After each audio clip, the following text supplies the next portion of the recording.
seguimento à leitura dos exercícios. Exercício número 7. O texto de literatura de cordel, Vaca, Estrela e Boi Fubá, é uma narrativa. Cite alguns elementos que são próprios dos textos narrativos. Então, nos vídeos de explicação sobre literatura de cordel, está falando sobre a estrutura dessa narrativa. Então, qualquer coisa você retorna ao vídeo para responder a questão 7. Exercício número 8. Vamos recordar os acontecimentos do texto? Associe corretamente as colunas a seguir, analisando os elementos narrativos presentes no poema. Então, nós temos a alternativa A, B, C. Então, letra A, fato gerador ou situação inicial. B, conflito. E o C, o desfecho. Então, você vai associar essas alternativas com a coluna do lado. Então, você vai colocar qual que é a letra A, qual que é a letra B e qual que é a letra C. Exercício número 9. Complete o quadro a seguir com os elementos do texto solicitados. Então, nós temos aqui personagens, tempo e espaço. Então, você vai colocar para mim quem são os personagens, tempo, quando que está acontecendo esse texto, essa história, quando que está acontecendo. E o espaço, que local está acontecendo também essa história. Exercício número 10. Observe a forma do texto. Letra A. Quantas estrofes tem o poema? Letra B. Há uma estrofe que se repete. Transcreva. Então, você vai transcrever essa estrofe que se repete. Então, aqui. Letra C. O que representa a repetição das vogais nestes versos? Então, você vai colocar para mim aqui o que representa essa repetição. Ela representa um tipo de som. Que tipo de representação é essa? D. Como é chamada essa repetição de vogais? Então, como é chamada essa repetição de vogais aí dentro do texto? Ao repetir o refrão, que aspecto da vida o eu lírico é ressaltado? Então, vamos aqui entender o que é refrão. O refrão é um verso ou uma estrofe, que se repete no texto em intervalos regulares. Já o eu lírico, ou sujeito poético, ele é a voz que fala no poema. Então, o autor ele escreve o poema, mas nem sempre ele coloca os seus sentimentos, o autor coloca os seus sentimentos. Ele fala, por isso ele não fala do ser real, e sim do sujeito poético. Então, o eu lírico é isso, é a voz que fala no poema. E o refrão é aquela parte repetitiva que acontece no poema. Exercício número 12.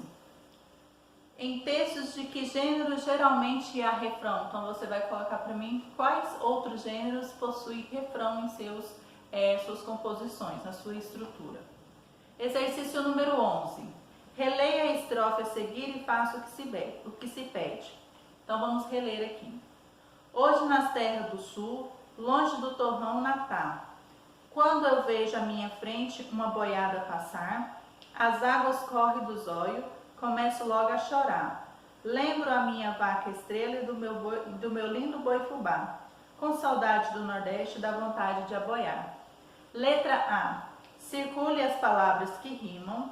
Não se esqueça de que a rima é um recurso sonoro, portanto, nem sempre a terminação das palavras é escrita da mesma maneira.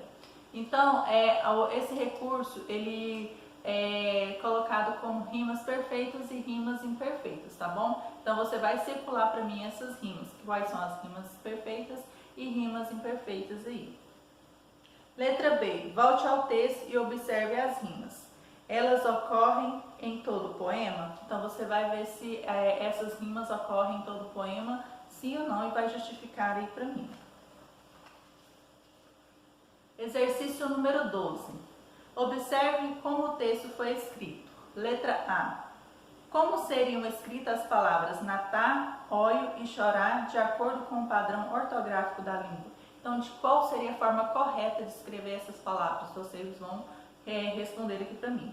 Letra B. Observe também o uso de algumas expressões, como aqui está destacada no verso a seguir. As águas correm dos olhos, começo logo a chorar. Então, as águas correm dos olhos é a parte que está destacada. Então, primeiro ponto aí. esse tipo de expressão é mais comum na oralidade ou na escrita? Então você vai colocar para mim, né, por que é, se é na oralidade ou na escrita, tá bom? Então, esse tipo, né, de utilização dessas palavras, elas são escritas para valorizar a cultura, da mesma forma que são faladas para valorizar a cultura, tá bom? Letra C. De acordo com a norma padrão da língua, qual é a inadequação de concordância presente no verso acima? Então, você vai colocar para mim qual que é essa inadequação de concordância. De que jeito a palavra está sendo escrita errada? Qual que é a concordância que está sendo errada aí nessa palavra? Letra D. Você já sabe que o registro pode ser mais informal ou menos formal, conforme a situação em que a língua é utilizada. A variação também de acordo com a região, a idade e o grupo social das pessoas que a utilizam, o que é chamado de dialeto. Com base nisso, responda.